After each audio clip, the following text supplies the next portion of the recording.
Marine accused of choking a man to death on a New York subway will soon learn his fate as attorneys prepare for closing arguments on Monday. Turning now first to New York. The defense rests in the Subway Chokehold Manslaughter Trial of Daniel Penny. Now, the defendant never took the stand in that case. Both sides are set to deliver closing arguments coming Monday.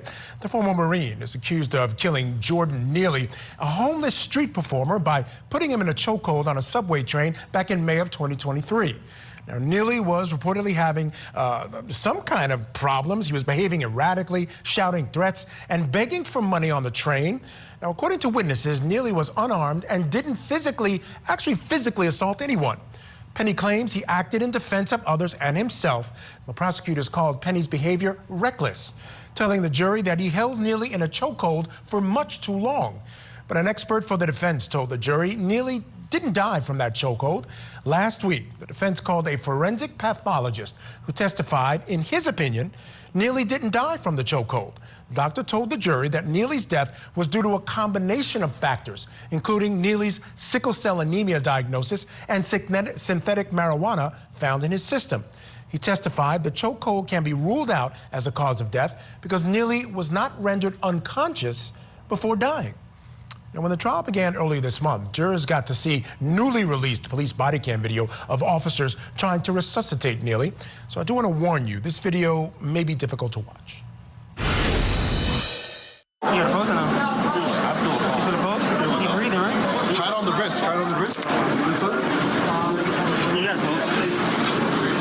You got a pulse. You breathing? I feel like... Nah, I feel a pulse. You got a pulse. You got a pulse. Yo, man. He put him on pulse. Stay with me. He's breathing. Relax. Get off the train. How about you get off the train?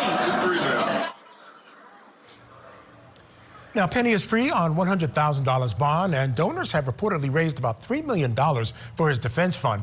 He faces 15 years in prison if convicted of second-degree manslaughter and up to 4 years if convicted of negligent homicide. Now, cameras are not allowed in court in New York, but we will continue to update you on major developments in that trial as they come into our newsroom. Again, closing arguments set for Monday. Let's bring in our guest to discuss this real quick. Joining us to discuss is criminal defense attorney, former prosecutor David Bruno. David, great to see you. Thank you so much for joining me today, this day before the holiday. I wish you a happy holiday as well. But first I want to, this case, I've been very interested in this case. It reminds me a little bit of the Brian Camp case that we had recently. The issue is, how far is too far when you're acting in self-defense? Now, in the Camp case, you had an 8-minute difference, an 8-minute from the actual event, and he comes back in the house. Here, it's a continuous event, but there's a lot of evidence that the threat was gone. People had left the car, it had come into a station. Other witnesses had told Penny to let go, that he was neutralized, but he kept holding on, holding him for the police to come. He did let him go finally when the police did come. But I'd love to get your thoughts on this case and where it stands as a manslaughter case. Sure. I mean, I am on the defense side on this one, honestly. First of all, there was some riveting testimony from other patrons on the train that were terrified, that kind of back up the reason why he acted in the first place. Also, Michael, the medical issue is material to this conversation because of the causation as well. Let's not forget, it's the government's burden beyond a reasonable doubt to prove every single element, and causation is one of them.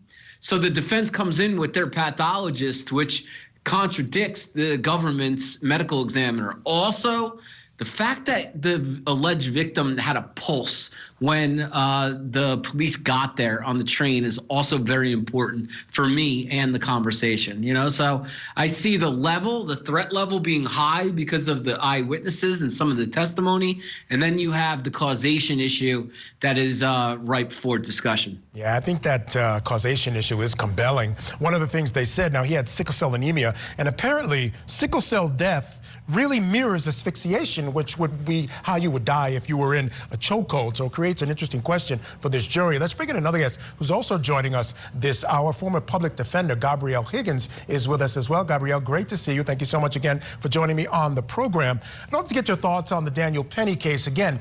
And as I was saying earlier, it mirrors what we saw in the Brian Camp case. How far Will the community let someone go when they're in defense of themselves or others, as Daniel Penny certainly was at some point? That initial chokehold would not have been a problem. The question is, did he hold it too long? Was it reckless to keep it for so long? And in fact, was it actually the cause of death?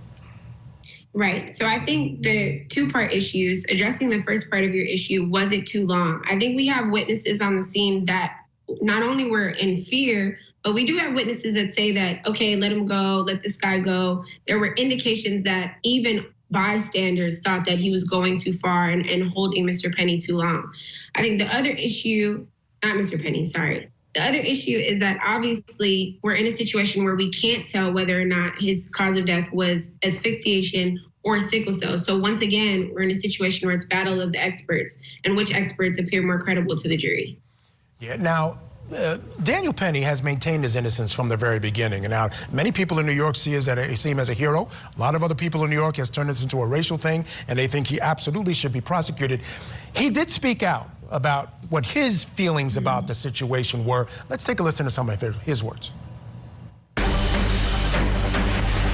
people say I was trying to choke him to death, which is also not true. I was trying to restrain him. And then some people say that this was about race, which is absolutely ridiculous.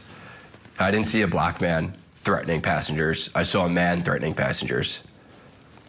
A lot of whom were people of color. The man who helped restrain Mr. Neely was a person of color. And then a few days after the incident, I read in the papers that a woman of color came out and called me a hero. I don't believe that I'm a hero, but she was one of those people that I was trying to protect.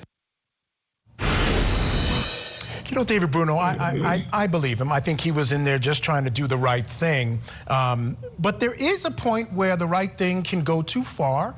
And the question for this jury is whether he crossed that line. He is a former Marine. We know that chokeholds are a very serious and dangerous hold. As a matter of fact, it's been outlawed in New York. Police cannot use that hold anymore. The fact that he's a former Marine, trained to fight, and knows the danger that a chokehold can cause, will that hurt him ultimately with this jury?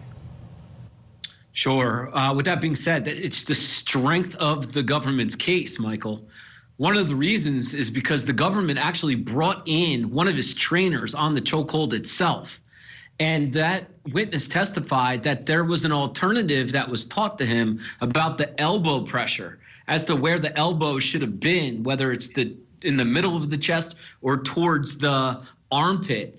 And the alternative was the safer technique that he didn't actually use. He used the more deadly technique. So if there is an argument for the government here, it is the fact that he was trained, and the training was different from the less lethal technique taught to him. Yeah, I would agree with that. But here's the other thing, and I go back to the Brian Kemp case.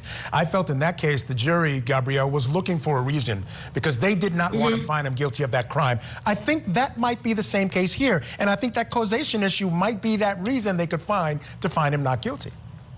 Yeah, I think the jury may be looking for something to hang their hat on. I do think it's curious, though, that we haven't heard from Mr. Penny. I think that that's something that at least one juror is going to be thinking in the back of their mind. If this person is the hero that the defense says that he is, why haven't we heard his story? And I know that there's been rhetoric, there's been conversation, but there hasn't been evidence, there hasn't been testimony from him himself. Yeah, he decided not to testify in this case. Good point. All right.